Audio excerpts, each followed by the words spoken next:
Chapter 19. Guinevere. Guinevere looked down at Arthur, her insides feeling as if they were being torn out bit by bit. And it wasn't just the after effects of shape-shifting for a second time without much rest in between, though those were admittedly brutal. It was more the realization of what her mother had done. Turned Arthur, sweet Arthur, into a giant slimy slug. He looked up at her, his eye stalks waggling. She resisted the urge to vomit. She'd never seen something so vile, with its writhing grayish flesh undulating across the floor, leaving a slime trail in its wake. Arthur clearly hadn't fully realized what was happening to him yet. She didn't know if that was good or bad. "Arthur, you're under a spell," she told him, hoping she didn't sound too scared or angry. "Why, Mother, why? This isn't funny. Don't try to move." He squinted at her with tiny black slug eyes, looking quite scared himself. Then he seemed to nod, as if remembering. He opened his mouth to speak, but only managed a soft slug-like squeal. "Don't try to talk either," she added. She glanced over at the spilt soup on the floor, at the slimy little slug squirming in the broth, mixed with her mother's favorite mushrooms. Her mind flashed back to the last time she'd seen this soup. Mim had been so proud of herself. It turns people into slugs. Isn't that silly? At the time, Gwen had wondered about the practicality of such magic. Who would ever want to be a slug? Now she was starting to understand. Her stomach twisted. "Look, I'm going to give you something to help you. It'll make you very sick, but it will get the poison out of you. Are you all right with me doing that?" He started to nod. Then he froze, staring in horror at something behind her. At first she worried it was her mother, come back to see the fruits of her labor. But then she realized he was staring into a silver mirror, seeing his reflection for the first time. He began to scream, a horrible slug scream. His whole body undulated with fear. Guinevere dived towards him, placing her hand on his slimy flesh, trying to calm him. I know, she whispered fiercely. "It's absolutely terrifying, but you have to stay with me. Be quiet. If you scream too loud, the guards will come, and they'll take me away, thinking I did this to you, and then I won't be able to help you." Her heart pounded. Would she be able to help him? She felt him surrender, his blobbly body sinking back to the floor. She let out a breath of relief and removed her hand, which she used to reach down and pick up the crystal vial she'd brought into the room as a bird. It was the largest one she could carry in bird shape, and she just hoped it'd be enough. She removed the stopper and held the vial over Arthur's head. "Open," she instructed. "It's going to taste vile, but whatever you do, don't spit it out. You need all of it to make it effective." Arthur obediently opened his mouth. Gwen tipped the bottle, and a drop of green liquid splashed onto his slug tongue.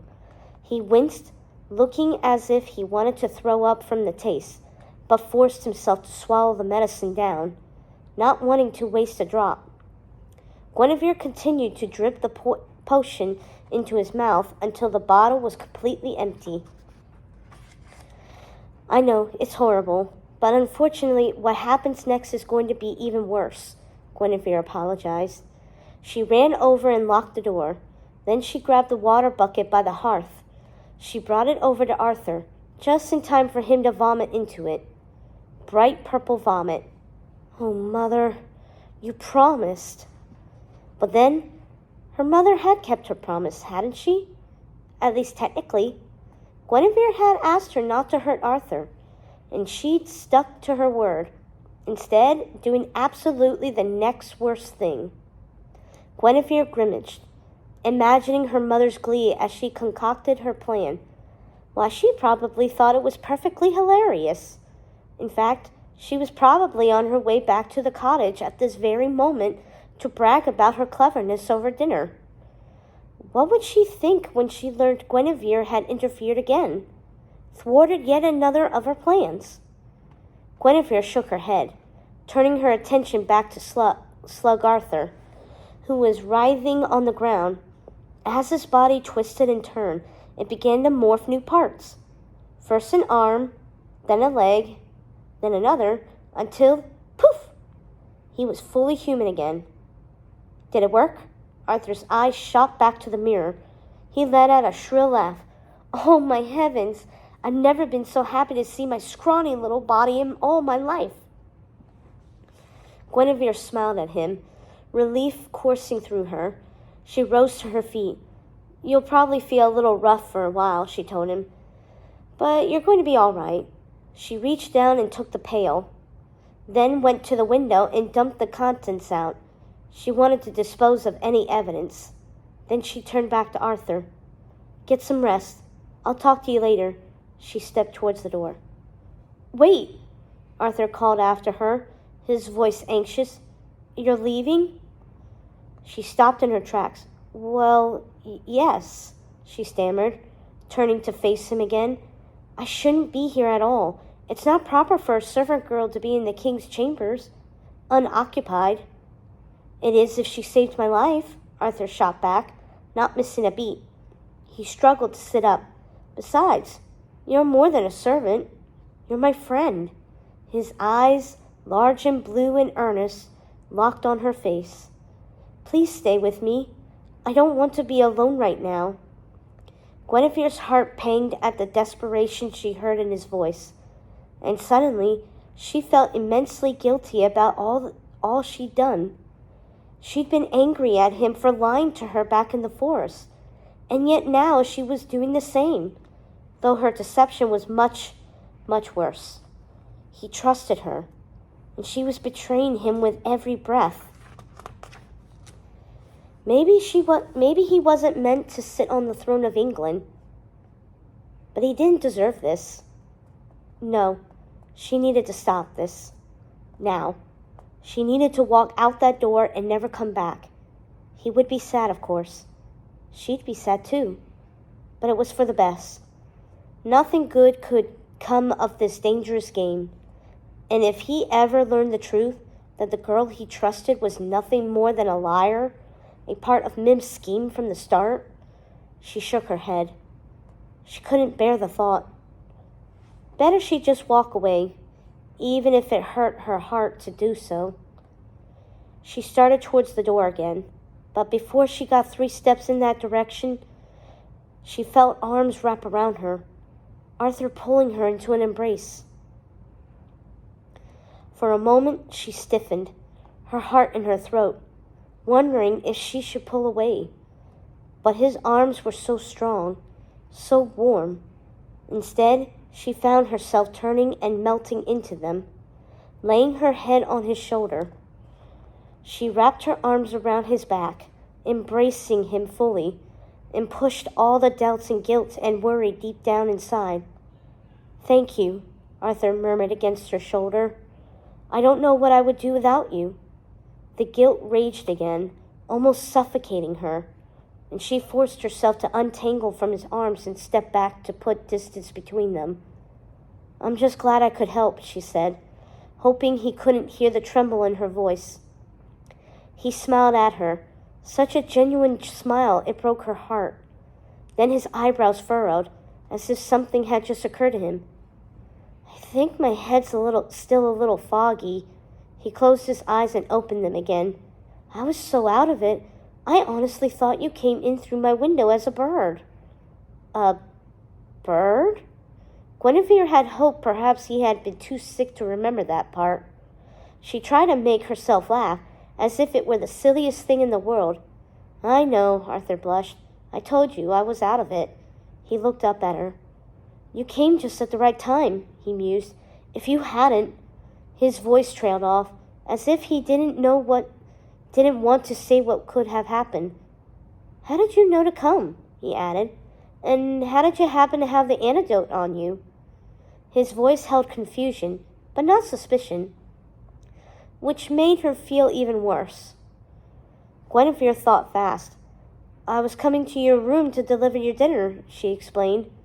But as for the antidote, well, I told you, I dabble in herbs. It was the closest to the truth she dared to come. Something my mother taught me. I usually carry around a whole slew of lotions and potions, just in case of emergencies. She decided to leave out the part about being zapped back home by her mother, only to find a book of potions left out on the kitchen table, open to the slug soup spell. It hadn't been hard to put two and two together. Madame Mim did this, Arthur murmured, half to himself. She came in here disguised as you. I should have known something was up, though. She was acting so strange, so unlike you. Guinevere sucked in a breath through her teeth at the mention of her mother. So Arthur was aware of Mim's ill intentions towards him. She wondered who had tipped him off. Perhaps that owl of his? Arthur raked a hand through his hair, groaning. This has gone too far. Mim's determined to take me down, he moaned. I just wish I understood why. Is she angry that I'm king for some reason? But why would she care? I wish I could understand. Gwen held her breath, realization hitting her like a lightning strike. This was her chance to tell him the truth about his destiny. She didn't want to hurt him, and she certainly didn't want him dead or to live life as a giant slug. But he deserved to know what was really going on, how he'd been used and manipulated by an evil wizard for his own gain. It wasn't fair, what Merlin had done to him, or what Mim would continue to try to do because of it. Perhaps if he knew the truth, he could make the right choice for himself. He could step down from the throne, willingly, and allow the rightful heir to take his place. Then Mim wouldn't have any reason to target him, and he would be safe. Maybe they could even run away together. Two birds flying free. She drew in a breath. The thing is, she said, her voice a little hoarse as she tried to form the words. The thing is, Arthur's eyes were on her now. He looked a little scared. What is it, Gwen? He whispered. The thing is, she replied, what if you were never meant to be king? Chapter 20. Arthur. Arthur stared at Guinevere, for a moment too stunned to speak. What are you saying? He asked, after finally finding a somewhat wobbly version of his voice. Of course I'm meant to be king. I pulled the sword from the stone, didn't I? Yes, she agreed cautiously. But what if it was all some kind of trick? A trick? You know, like a ruse. Maybe by your teacher Merlin. Guinevere's voice took a rush of words. Maybe he wanted a puppet on the throne of England so he could rule behind the scenes, and he picked you because you worship him and would do anything he says, and no one would suspect a thing. Arthur sank back into his chair, feeling his stomach swim with nausea once again. But this time, it wasn't from poison. It was from doubt. No, he whispered. That can't be true. But even as he said the words, he wondered. Because even though he didn't want to admit it aloud, part of her theory made perfect sense. After all, he never truly understood why pulling a blade from a rock entitled him to a crown. And wouldn't it make much more sense if it wasn't some magical destiny after all, but some kind of trick? Merlin had picked him after all, out of all the boys in all the world, to educate and train. Why would he do that? Why would he bother wasting so much time with a nobody like him? When he'd pull the sword from the stone, of course, he assumed Merlin had somehow known of his destiny, even if he never told him about it. And that was why he'd been chosen. But what if the opposite was true? What if Merlin had used him from the start, knowing full well the power he could gain over the land if he managed to trick everyone into crowning some young boy as king? Merlin had never approved of their idea to hold a tournament to determine a ruler, believing a knight of the realm would only invite more wars and violence into the land as others had done before him. Could Merlin have decided instead to take matters into his own hands to avoid that fate? But if that was the plan, why hadn't he told Arthur? Maybe because he thought Arthur wouldn't go along with any of it. Had he known what Arthur was orchestrating? Suddenly, a thought occurred to him. But Merlin didn't want me to come to London to be Kay's squire, he told Guinevere. He wanted me to stay home and continue our lessons. And if I had done that, I'd never have even run into the sword. Never mind pulled it out of the stone. Guinevere seemed to consider this. Perhaps he only said he didn't want you to go, to make you want to go even more. An evil wizard trick, you understand? To get you to insist on doing something you never really wanted to do in the first place. She nodded to herself. This way he could deny he had anything to do with it. Say it was all your idea from the start. Arthur didn't like this, not one bit, especially since it was starting to make far too much sense. After all, what was more likely? That he, a mere orphan boy with no noble pedigree to speak of, should be destined by the heavens to become king of all England? Or that a powerful wizard, unhappy with how things were being run and worried someone like Kay would don the crown, would take matters into his own hands? Merlin wasn't evil. Arthur was convinced of that. But he was tricky, and he did, admittedly, cheat sometimes. Maybe not for selfish purposes like Quinn presumed, but maybe it was his way of saving the realm. Fine, he said, but if that's the case, where is he now? He dashed off to the future weeks ago, before I ever arrived in London. If he truly wanted to rule through me, wouldn't he be ruling now? Not necessarily, Guinevere said. If he were here from the start, people might suspect his involvement. Better he stay away and bide his time until everyone accepts you as king. Then when he does come back, no one will think anything of it. Arthur sank into his chair, scrubbing his face with his hands. When he looked up, Gwen was giving him an apologetic look. Sorry, she said. This is why I didn't want to tell you.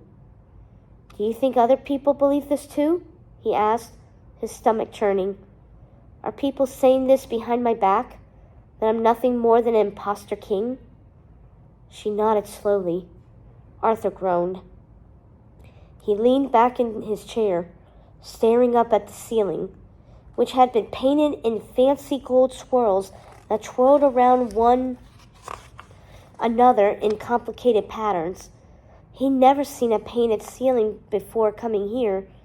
He hadn't even known that people painted ceilings in the first place, or why they would want to. Just one more example of how much he didn't belong here. How he should have never come here at all. Oh, Merlin, he thought, how could you do this to me? He dropped his gaze back to Guinevere. She was sitting across from him, pity swirling in her deep brown eyes. His stomach retched again. He thought back to their first meeting by the well. It felt like a lifetime ago after he'd been through in recent days. It's funny, he murmured, half to himself. From the very start, I didn't believe I should be king. I didn't even want to be. In fact, I would have given almost anything to get rid of the crown. But now, he shrugged, now I feel like I've been making a difference, helping people, keeping the peace. Like maybe I might be a good king after all. You are a good king, Guinevere said softly, but that doesn't make you the right one. Arthur felt his face crumble. He didn't want to cry, especially not in front of Guinevere, but he was afraid he couldn't help it. The past 24 hours had been both the most joyous and most terrible he'd probably ever experienced in his life. He'd defended his throne. He'd brought peace to the realm. And now what? You could just walk away, Guinevere said softly, as if she could hear his thoughts. Leave all this behind.